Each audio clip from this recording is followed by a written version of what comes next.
정혜숙의 새벽은 언제나 같은 시간에 시작된다. 새벽 4시 알람이 울리기 전에 눈이 떠진다. 몸이 기억하는 시간이다.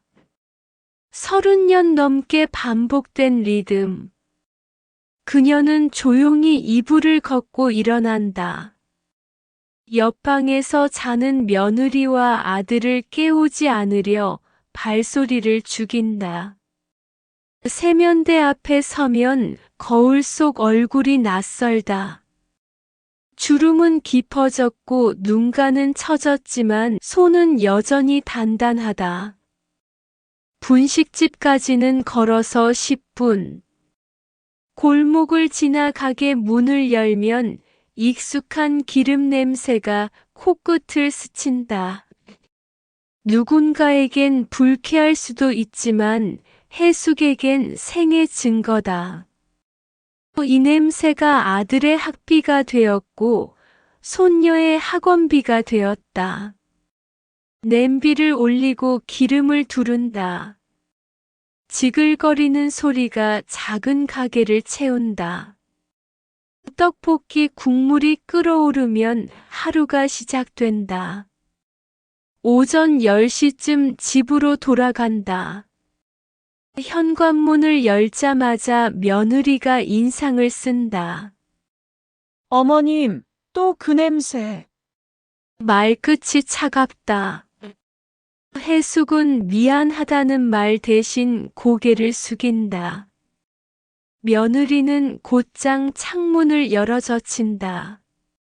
찬바람이 방 안으로 들이친다. 거실 소파에 앉은 아들은 휴대폰만 본다. 엄마, 샤워하고 나오세요. 무심한 목소리다. 해숙은 욕실로 들어가 비누칠을 한다. 손끝에 밴 기름 냄새는 쉽게 지워지지 않는다. 때밀이 수건으로 문질러도 피부 깊숙이 스며든 냄새는 남아있다. 저녁 식탁은 조용했다. 며느리가 차려놓은 반찬들은 정갈했지만 해숙이 만든 음식은 없었다. 요즘 집에서 튀김 같은 거 하시면 안 돼요. 냄새가 커튼에 다 배요. 며느리의 말에 아들은 아무 반응이 없다. 해숙은 젓가락을 들었다 놓는다. 밥맛이 없다. 손녀 수빈이 방에서 나오지 않는다. 문틈으로 새어나오는 불빛만 보인다. 밤이 깊었다. 해숙은 잠이 오지 않아 베란다로 나간다. 찬 공기가 얼굴을 스친다. 저 멀리 자신의 분식집 간판 불빛이 희미하게 보인다. 30년을 지켜온 자리. 그곳에서 흘린 땀과 기름 냄새로 이 가족을 지탱했다. 그런데 이제 그 냄새는 환기시켜야 할 것이 되었다. 지워야 할 흔적이 되었다. 해숙은 자신의 손을 본다. 거칠고 주름진 손. 이 손으로 수천 번 떡볶이를 볶고 수만 개의 튀김을 튀겼다. 그 모든 순간이 가족을 위한 것이었다. 하지만 이제 그녀의 존재 자체가 불편함이 된 것 같았다. 베란다 난간에 기댄 채 밤하늘을 올려다본다. 별은 보이지 않는다. 도시의 불빛에 가려진 것처럼 그녀도 이 집에서 점점 희미해지고 있었다. 마음 한켠이 식어간다. 차가운 공기 속에서 해숙은 처음으로 생각한다. 나는 지금 어디에 있는가? 이 집에서 나의 자리는 어디인가? 질문은 답이 없었고 밤은 깊어만 갔다. 비가 내리는 목요일 저녁이었다. 해숙은 분식집 카운터에서 장부를 정리하고 있었다. 빗소리가 유리창을 두드렸다. 손님이 뜸한 시간 가게는 고요했다. 형광등 불빛 아래 앉아 있으면 외롭지 않았다. 이곳만큼은 자신의 영역이었다. 문이 열리는 소리. 두 여학생이 우산을 털며 들어왔다. 교복 차림. 해숙은 고개를 들었다가 멈췄다. 수빈이었다. 손녀가 친구와 함께 왔다. 할머니 가게 맛있어. 친구가 먼저 말했다. 해숙의 얼굴에 미소가 번졌다. 수빈은 고개를 숙인 채 메뉴판을 봤다. 어서 와. 뭐 먹을래? 해숙이 따뜻하게 물었다. 수빈은 친구 쪽을 보며 작은 목소리로 답했다. 떡볶이 2인분이요. 반말이 아니었다. 존댓말이었다. 해숙의 미소가 굳었다. 응, 수빈아. 그녀가 다시 물었다. 손녀는 눈을 마주치지 않았다. 빨리 주세요. 학원 가야 해서요. 공기가 무거워졌다. 친구는 눈치채지 못했지만 해숙은 알았다. 수빈이 자신을 모르는 척하고 있다는 것을. 할머니가 분식집 주인인 게 부끄러운 것이다. 손이 털렸다. 냄비 손잡이를 잡으려다 헛손질했다. 국자가 바닥에 떨어졌다. 쨍그랑 소리가 작은 가게를 울렸다. 죄송합니다. 해숙은 허리를 숙여 국자를 주었다. 무릎이 시렸다. 일어서는 게 평소보다 힘들었다. 뒤에서 수빈의 목소리가 들렸다. 여기 진짜 맛있어. 우리 학교 애들 자주 와. 친구에게 하는 말이었다. 할머니 이야기는 없었다. 떡볶이를 끓이는 동안 해숙은 등을 돌리고 있었다. 국물이 끓어오르는 소리만 들렸다. 눈시울이 뜨거워졌다. 참았다. 30년 장사하며 온갖 손님을 봤지만 이렇게 마음이 무너진 적은 없었다. 손녀였기 때문이다. 가장 사랑하는 아이였기 때문이다. 여기요. 해숙은 떡볶이를 내놓았다. 김이 모락모락 올랐다. 수빈은 여전히 고개를 숙이고 있었다. 젓가락을 집어들었다. 친구가 한 입 먹고 감탄했다. 진짜 맛있다. 수빈도 먹었지만 표정이 없었다. 해숙은 카운터로 돌아가 앉았다. 손녀를 바라보지 않으려 애썼다. 비는 더 세차게 내렸다. 두 아이는 떡볶이를 빠르게 비우고 계산했다. 수빈은 돈을 카운터에 놓고 고개도 들지 않았다. 감사합니다. 기계적인 목소리. 해숙은 거스름 돈을 건넸다. 조심히 가. 목소리가 갈라졌다.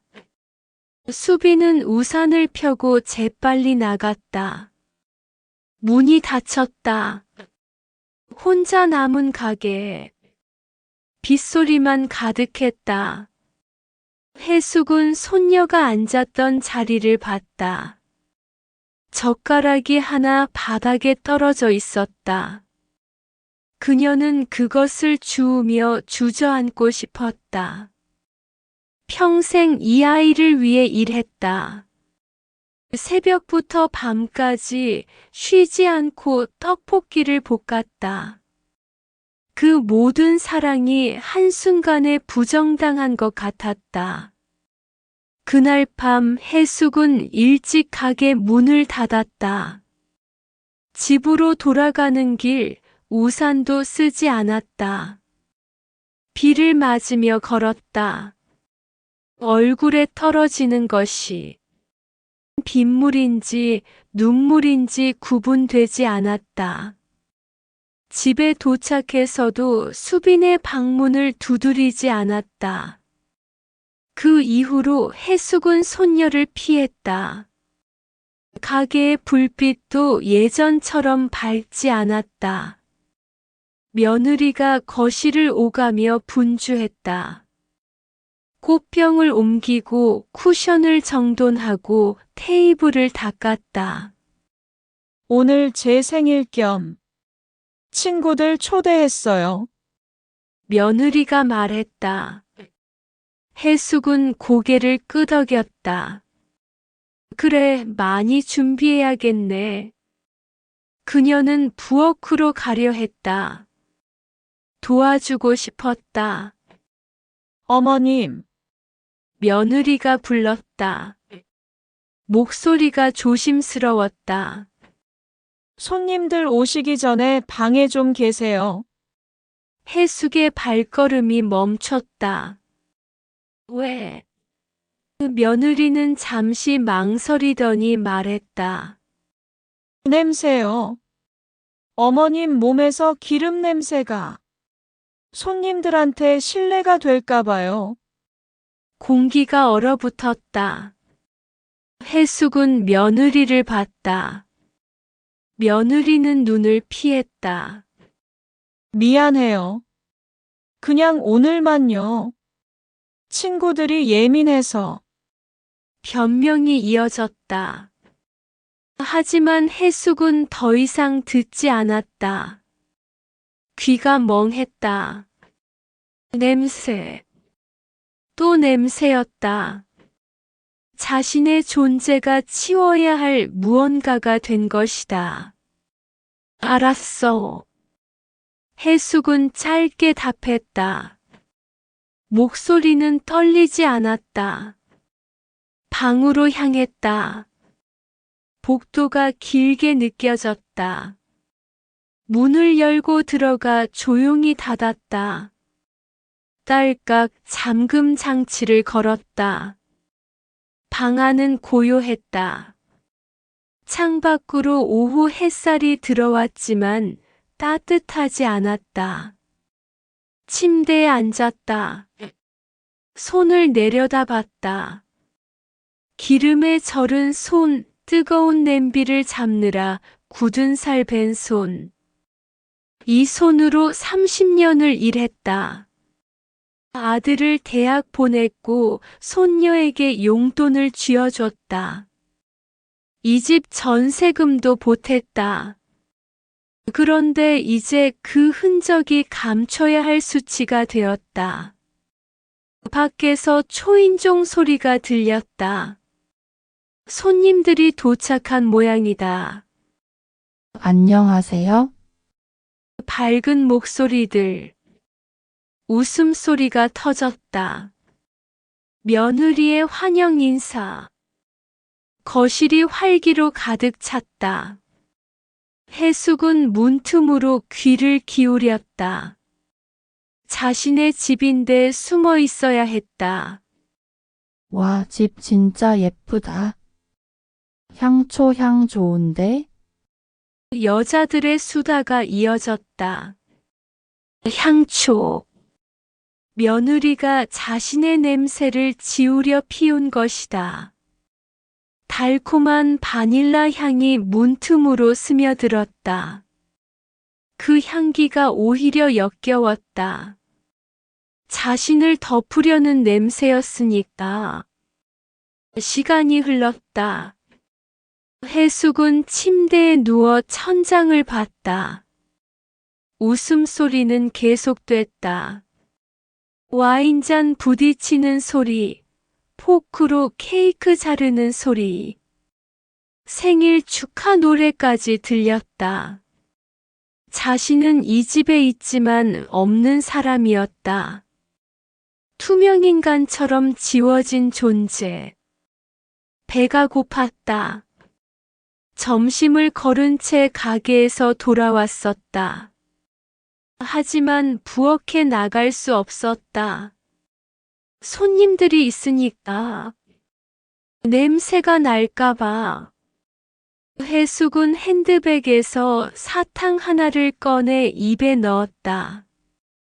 달콤함이 허기를 달래주지 못했다. 저녁이 되자 손님들이 하나둘 떠났다. 다음에 또 불러줘. 정말 즐거웠어? 인사 소리, 현관문 닫히는 소리. 그러고도 해숙은 방에서 나오지 않았다. 나갈 용기가 없었다. 며느리가 문을 두드렸다. 어머님, 나오셔도 돼요. 허락을 받고 나와야 하는 자신의 처지. 해숙은 일어나 문을 열었다. 거실은 깨끗했다. 흔적 하나 없이 정돈되어 있었다. 향초만 여전히 타고 있었다. 며느리는 부엌에서 설거지를 하고 있었다. 아들은 소파에서 텔레비전을 봤다. 아무도 그녀를 보지 않았다. 해숙은 베란다로 나갔다. 밤 공기가 차가웠다. 도시의 불빛들이 반짝였다. 그녀는 난간을 꽉 쥐었다.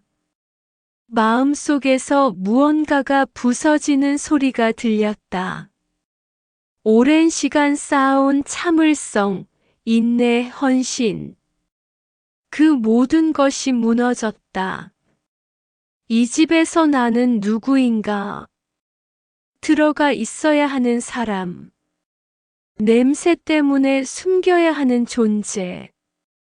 해숙은 처음으로 명확히 생각했다. 이곳은 더 이상 내 집이 아니다. 떠나야 한다. 내 이름으로 살아야 한다.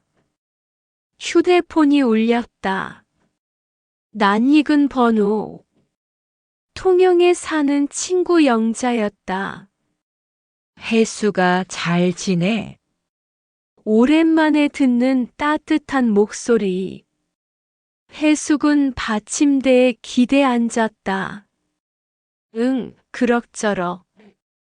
영자는 한참을 수다를 떨다가 말했다. 나 여기서 작은 찻집 하나 냈어. 바다 보이는 곳에. 그래. 잘 됐네. 해숙이 답했다. 영자의 목소리가 신났다. 근데 말이야, 혼자 하기 벅찬데 같이 할 사람 찾고 있거든.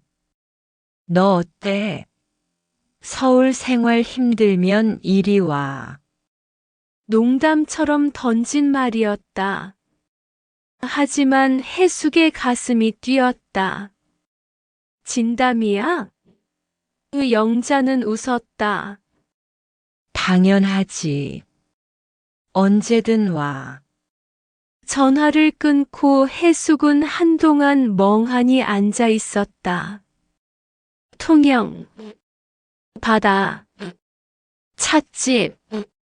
낯선 단어들이었지만 이상하게 끌렸다. 기름 냄새 대신 커피 향. 새벽 4시 대신 여유로운 아침. 그녀는 창밖을 봤다. 회색 건물들과 좁은 골목. 30년을 살았지만 이제 숨이 막혔다. 며칠 동안 고민했다.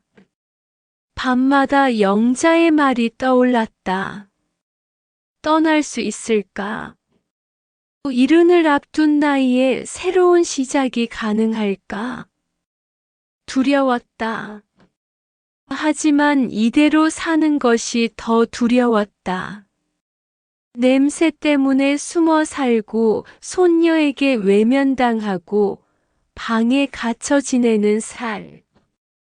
그것은 삶이 아니었다. 결심했다. 해숙은 분식집 문을 열었다. 30년을 지킨 이곳. 오래된 테이블, 낡은 의자, 벽에 걸린 메뉴판. 모두 손때가 묻어 있었다. 가슴이 먹먹했지만 돌아서지 않았다. 부동산에 연락했다. 가게 내놓으려고요. 중개인이 놀랐다. 장사 잘 되시는데 왜요? 이제 그만할 때가 됐어요. 일주일 만에 가게가 팔렸다. 젊은 부부가 인수했다. 잘 부탁드립니다. 그들은 정중했다. 해숙은 마지막으로 가게를 둘러봤다. 이곳에서 흘린 땀, 튄 기름, 손님들의 웃음소리. 모든 것이 주마등처럼 스쳤다. 잘 있어. 그녀는 조용히 인사했다. 통영행 계약서를 받았다. 영자가 보낸 서류였다. 공동 운영자 계약서라고 적혀 있었다. 계약자 이름 칸이 비어 있었다. 해숙은 펜을 들었다. 손이 떨렸다. 평생 처음으로 자기 이름으로 무언가를 시작하는 순간이었다. 정해숙. 또박또박 썼다. 세 글자. 이렇게 쓰고 보니 낯설었다. 항상 누군가의 엄마, 누군가의 할머니, 누군가의 어머님으로 불렸다. 정혜숙이라는 이름을 쓴 게 언제였던가? 결혼하기 전? 20살. 그때 이후로 이 이름은 서랍 깊숙이 묻혀 있었다. 계약서에 도장을 찍었다. 또렷한 주홍빛 도장. 정혜숙. 그 글자 속에는 평생 미뤄둔 자신이 담겨 있었다. 하고 싶었던 것들, 가보고 싶었던 곳들, 꾸었던 꿈들. 모두 가족을 위해 접어두었던 것들이었다. 저녁 식탁에서 해숙이 말했다. 나 통영 가기로 했어. 며느리의 젓가락이 멈췄다. 아들이 고개를 들었다. 갑자기 무슨 소리예요? 해숙은 담담했다. 친구가 찻집 같이 하자고 해서. 가게도 정리했어. 아들의 얼굴이 굳었다. 엄마 농담이죠? 아니야. 다음 주에 떠나. 해숙의 목소리는 흔들리지 않았다. 며느리가 당황했다.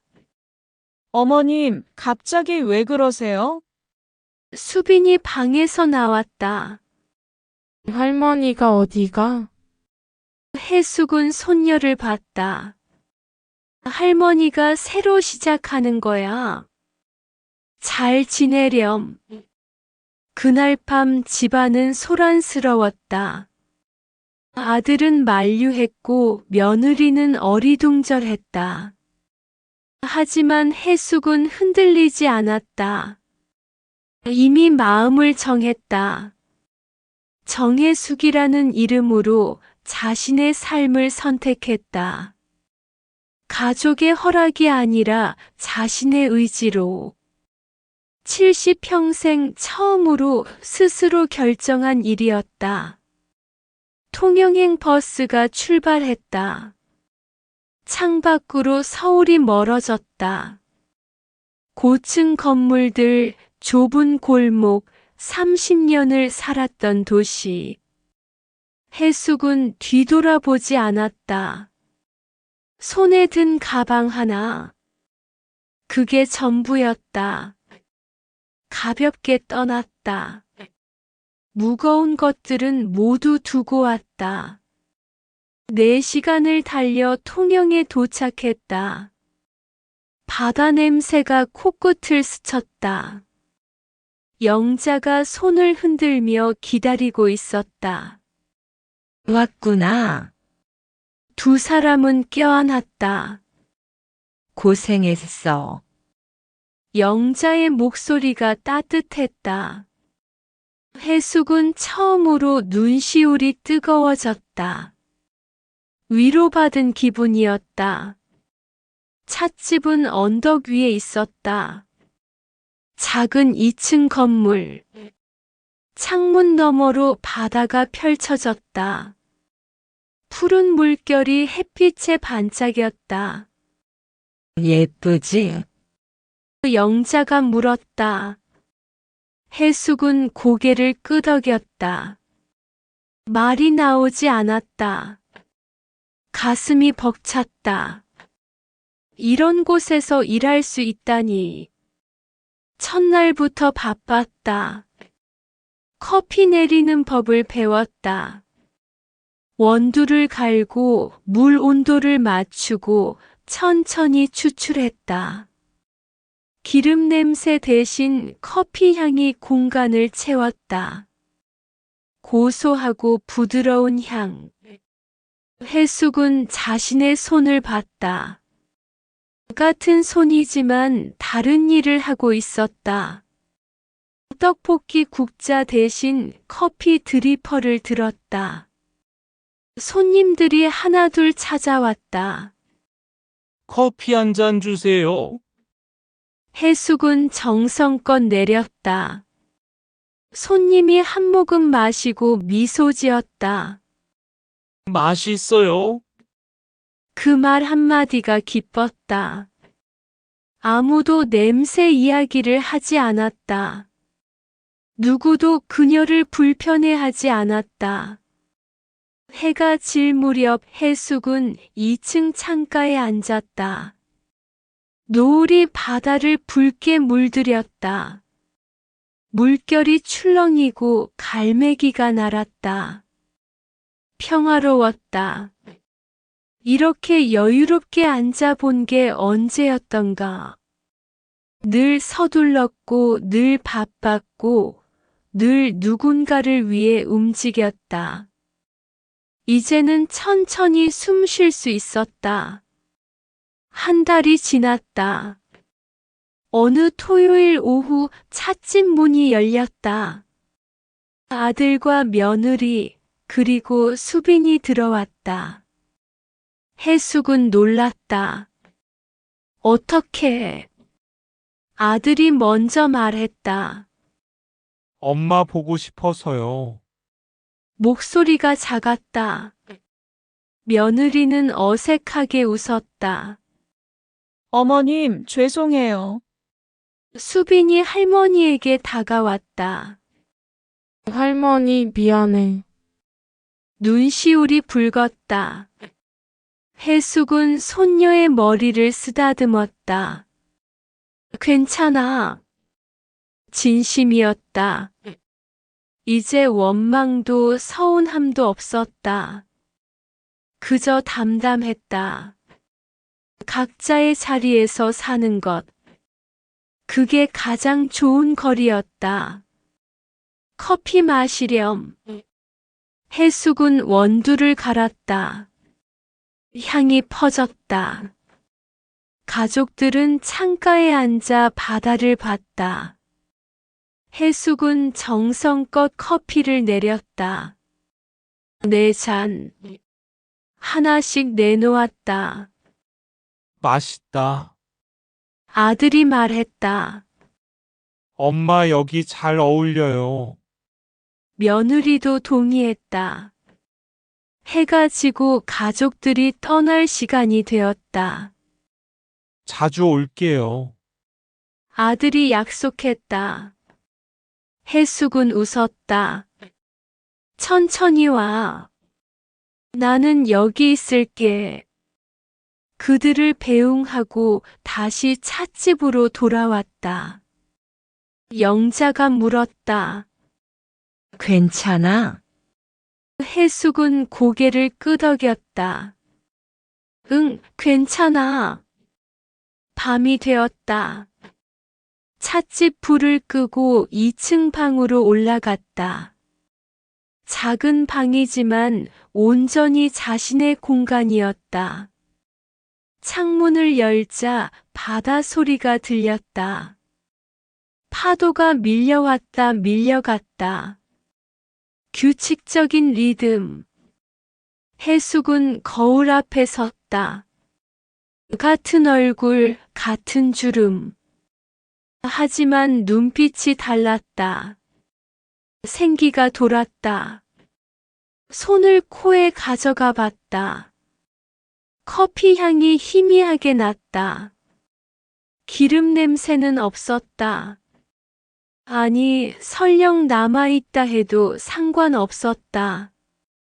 그것은 부끄러운 게 아니었다. 살아온 증거였다. 70평생 처음으로 자신의 이름으로 살았다. 정혜숙. 누군가의 엄마도 할머니도 아닌 그냥 정혜숙. 통영의 바람이 창문으로 들어왔다. 시원했다. 그녀는 깊게 숨을 들이마셨다.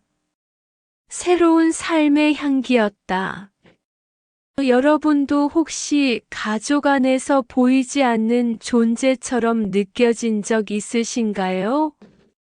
내가 평생 쏟아부은 사랑이 당연하게 여겨질 때의 그 허무함, 용기가 필요한 순간을 댓글로 나눠주세요. 서로를 응원하며 누군가의 위로가 되어봐요. 그리고 구독과 좋아요도 잊지 마세요. 기억하세요. 내 냄새가, 내 존재가 부끄러운 게 아니에요. 그걸 부끄럽게 만드는 시선이 문제인 거예요. 언제든 늦지 않았어요. 지금 이 순간도 새로운 시작이 될 수 있습니다. 정혜숙 씨처럼 당당하게 내 이름으로 살아갈 수 있어요. 오늘 이야기 끝까지 들어주셔서 감사합니다. 여러분 모두 당당히 살아가시길 바랄게요. 다음 이야기에서 또 만나요.